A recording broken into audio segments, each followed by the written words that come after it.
Hi, it's Heather from Thicketworks, and today we're going to build these miniature garden benches. These benches are 1/12 scale, and they work perfectly with the classical fountain that we created in the last video. I can't wait to show you how to put these together, but before we get started, a few words about Art Walk Alchemy 2019 and talismans. These are the themes of Art Walk Alchemy 2019, a year-long creative retreat hosted online. Video lessons from 24 creators are available to download and keep forever. As one of the instructors, I'll be sharing a unique approach to creating a talisman that embodies the sacred marriage of shadow and radiance. The Castle of the Heart combines the ashes of the past with brighter energies from the unseen realms and symbolizes the great treasure to be found within a heart that was once broken. Please join us for this transformative experience. I look forward to working with you. There's a link in the description. We'll see you there. Okay, now back to today's video. I've created a free downloadable printable for you to use as a pattern for creating your own miniature classical garden benches. Print this out using either a laser or an inkjet printer, and then cut the major components apart. This will make it possible for you to temporarily glue these pieces of paper onto a very small piece of Readi-Board from the Dollar Tree. This will save on materials in the long run, so it makes sense to take this preliminary step of eliminating the excess paper. I then cut these two crescent shapes apart from each other and then strip away the protective backing paper from both sides of a piece of Readi-Board. I'm using a glue stick to temporarily affix the pattern onto the peeled Readi-Board. Then I allow the glue to set up for just a few minutes. Before attempting to cut apart the pieces, I take a ballpoint pen and trace along the white line just inside the edges of the crescent shapes. And then it's time to begin cutting the pieces apart with a very sharp craft blade. I cut the curves extremely slowly. This helps to maintain an accurate line. Here you can see the cut being made in real time. And yes, I do move this slowly. Once the pieces have been cut out, it's time to peel away the pattern. I'm using the rounded tip of a paintbrush in order to reinforce that line that we incised prior to cutting out the crescent shapes. Next, I'm going to be using an extremely sharp and thin craft blade, again cutting very slowly, to create beveled edges on all sides of each of the crescent shapes. Moving slowly helps me to create a more accurate bevel. Once the ends have been completed, I'll take a break by turning to cutting out all of these rectangles. First cutting the long strips,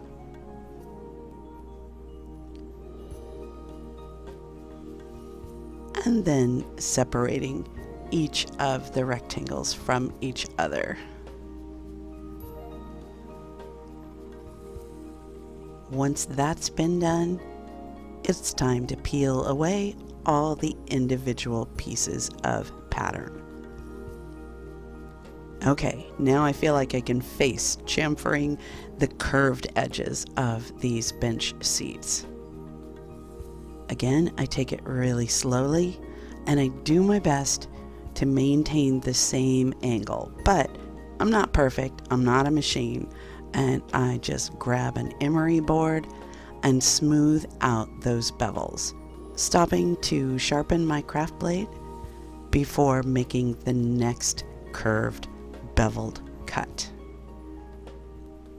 And yeah, it's not perfect by any means, but that's fine. An emery board really does help to smooth out the surface of the foam core, and that is good enough. Now that all the bevels have been cut, it's time to start constructing the base of these seats, and for this I'm using super thick tacky glue. These little rectangles are going to be glued facing each other to create a thicker block-like structure.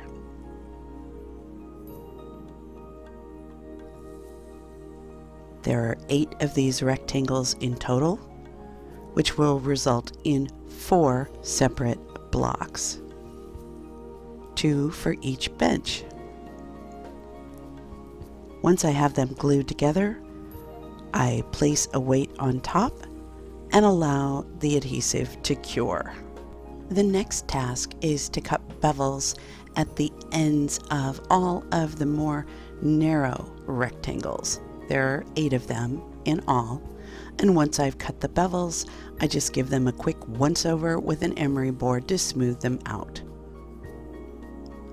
Once the rectangular blocks have dried, I do the same thing, using that emery board to create as smooth an external surface as I possibly can, and then do a quick dry fit. This is how the risers for each of the benches will go together. Again, I'm using tacky glue to construct these risers. Doing my best to center the blocks, both above and below the beveled plinth and cap. Once these risers or bench legs have been constructed, I flip the crescent-shaped pieces over so that the bevel is facing downward onto the work surface, and then apply tacky glue to the capstone of each of the bench risers, gluing them in place against the bottom of the bench seats. Then I come back in with an emery board and do my best to smooth out those external curves. And once that's complete, I use a palette knife to apply a thin-ish, even-ish layer of joint compound over the benches. Now, I don't bother to apply joint compound to the legs or the risers, just to the seats themselves. And then I allow that to dry. It won't take long, and once they have dried, I use a heavy white gesso to seal and protect all of the under parts of the benches, including the bottom of the seat and the risers.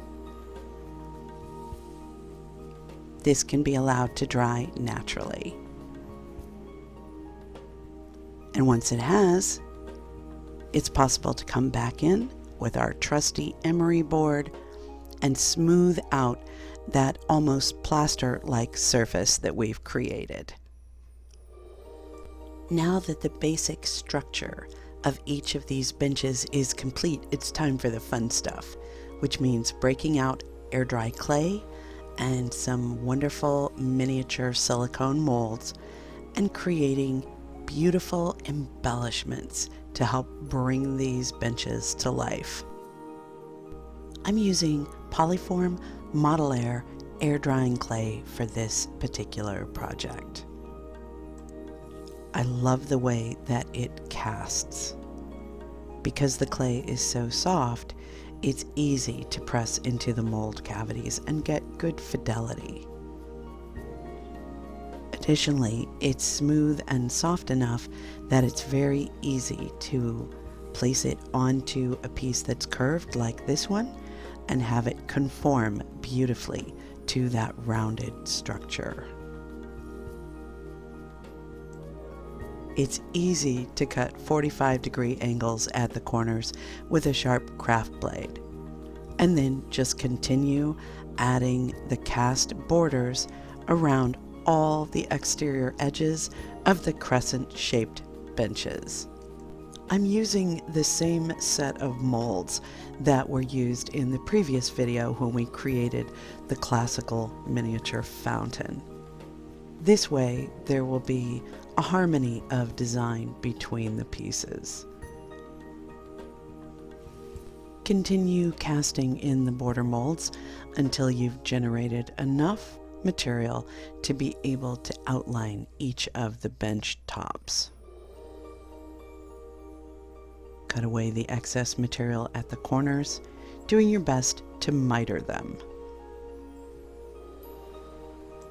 In addition to the borders placed around the upper edge of the seat, I'll be adding panels of this elaborate casting to all four sides of all four of the risers.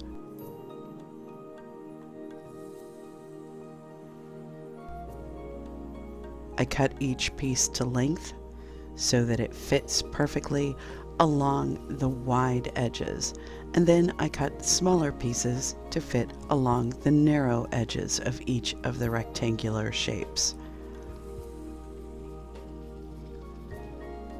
To blend them together and to make it less obvious that these castings are pieced together, I'm just using a very simple modeling tool to help create pattern across the edges.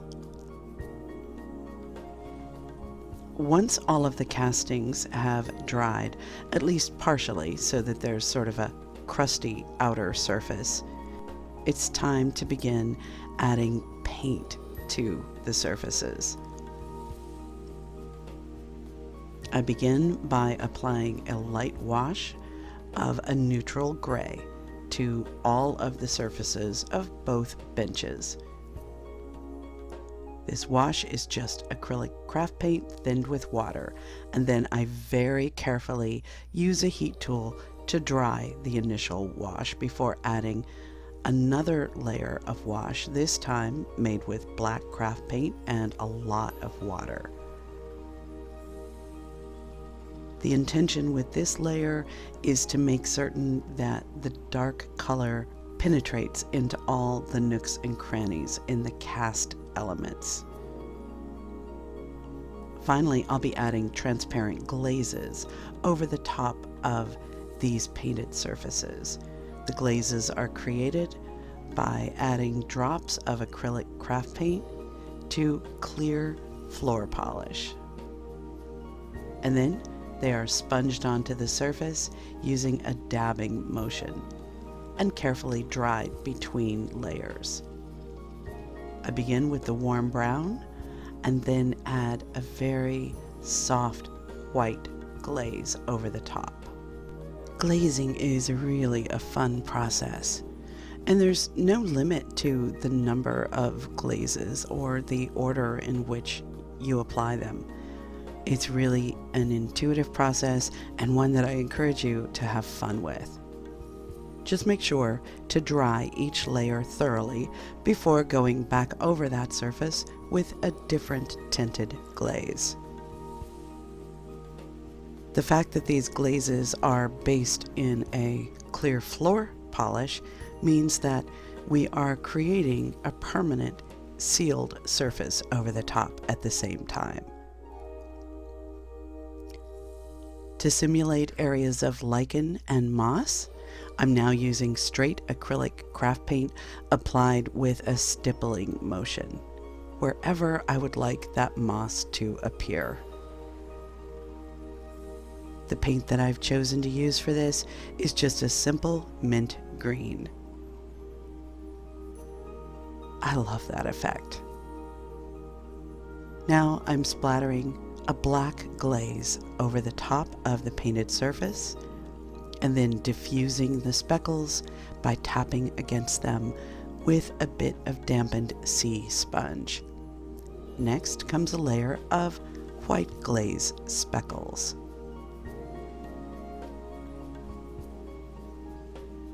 The last process is to apply thin PVA glue wherever I want there to be the appearance of moss growing on the surface of the stone. Dried cilantro leaves, which I usually get at the dollar store, have been ground up using a craft-only coffee grinder to make this pulverized bright green powder. I love the way it simulates a mossy texture. It's entirely possible that this vivid green will fade over time, but I can live with that. Compared to the price of expensive terrain materials, the cilantro is a no-brainer. I'm sealing it by dabbing matte medium directly on top of where the crushed cilantro has been applied.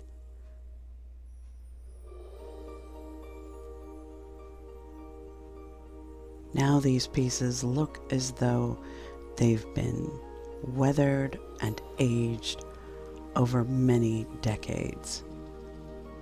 And they harmonize beautifully with the classical fountain that we created in an earlier video.